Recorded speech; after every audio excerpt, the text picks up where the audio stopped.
रात का समय था। आकाश में बादल भारी पड़े थे और काले रंग की चादर सा अंधेरा सेंट होलोक्रॉस चर्च के ऊपर तैर रहा था। ये वही चर्च था जिसका इतिहास कभी पवित्रता से भरा माना जाता था, पर फिर अचानक एक दिन सब बदल गया। लोग कहते हैं इस चर्च में परमात्मा से पहले किसी और का वास है, और उस किसी और का नाम है सिस्टर ब्लडवेल। यह कहानी शुरू होती है चर्च की पहली मंजिल से, जहां सब कुछ शांत दिखता है, पर भीतर कुछ ऐसा है जो जीवन और मृत्यु के बीच फंसा हुआ है। सेंट हॉलोक्रॉस चर्च की पहली मंजिल में एक लंबा, ठंडा और पत्थर की दीवारों वाला गलियारा था। दीवारों पर एक के बाद एक संतों के चित्र लगे थे, पर उनके चेहरों पर न जाने क्यों वैसी पवित्रता नहीं दिखती थी जैसी आमतौर पर ऐसे चित्रों में होती है। जैसे किसी ने उनकी आंखों से शांति निकालकर सिर्फ डर भर दिया हो। इस रात चर्च की देखभाल करने के लिए फादर एड्रियन और उनकी शिष्य मीरा मौजूद थे।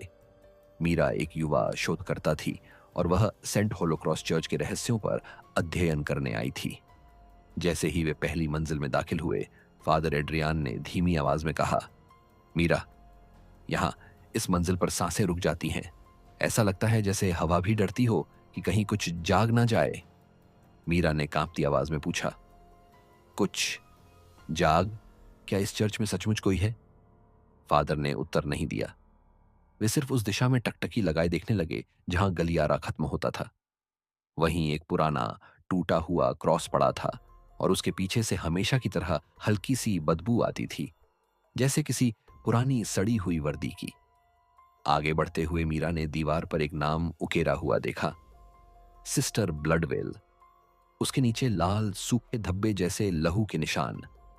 फादर एड्रियान ने गहरी सांस लेते हुए बताया, सालों पहले इस चर्च में सिस्टर ब्लडवेल नाम की एक नन रहती थी। वह प्रार्थना में इतनी गहरी थी कि अपनी आत्मा को भी परमात्मा के आगे रख देती थी।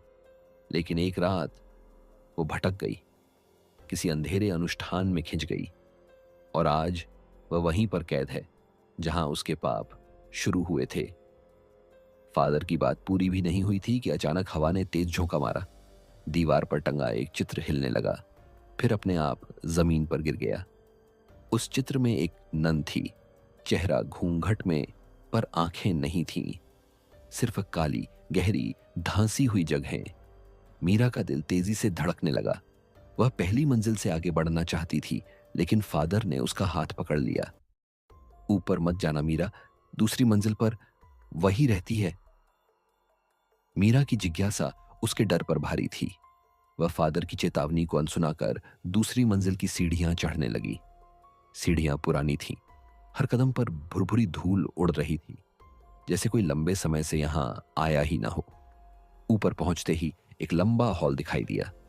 हॉल के दोनों ओर लकड़ी की टूटी बेंचें रखी थीं। बीच में एक बड़ा प्रार्थना कक्ष था जहां मोमबत्तियां जली रहती थीं, पर आज सभी बुझी थीं, एक भी रोशनी नहीं। मीरा ने धीरे से आवाज लगाई, कोई है यहां? कुछ क्षणों तक सन्नाटा रहा, फिर अचानक बेंच की लकड़ी कर्र कर्र करने लगी, जैसे कोई भार उस पर बैठ गया हो।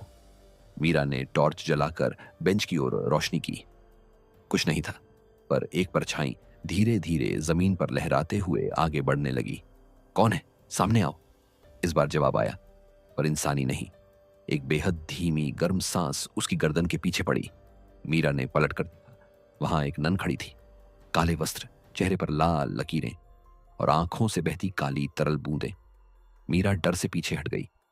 तुम कौन हो? नन ने धीरे धीरे अपना लाल घूंघट उठाया।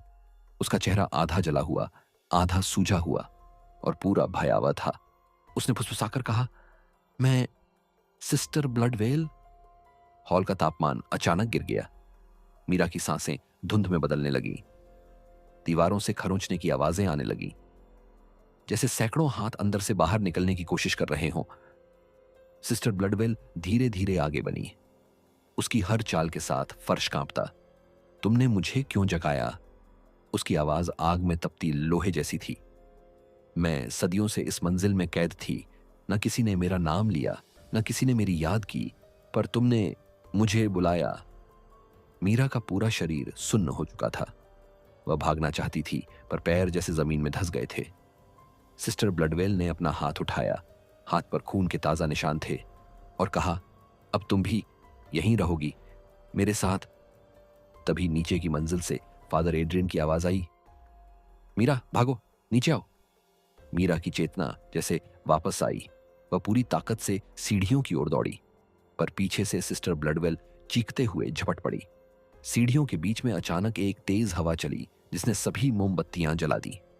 एक पल के लिए हॉल रोशन हुआ और मीरा ने देखा, सिस्टर ब्लडवेल अब सिर्फ एक चेहरा नहीं बल्कि कई चेहरों में एक बदल चुकी थी। सैकड़ों, हर चेहरा वही डरावनी नन का स्वरूप। तुम भाग नहीं सकती, उसकी आवाज चारों ओर गूंज उठी। पर मीरा किसी तरह पहली मंजिल तक पहुंच गई।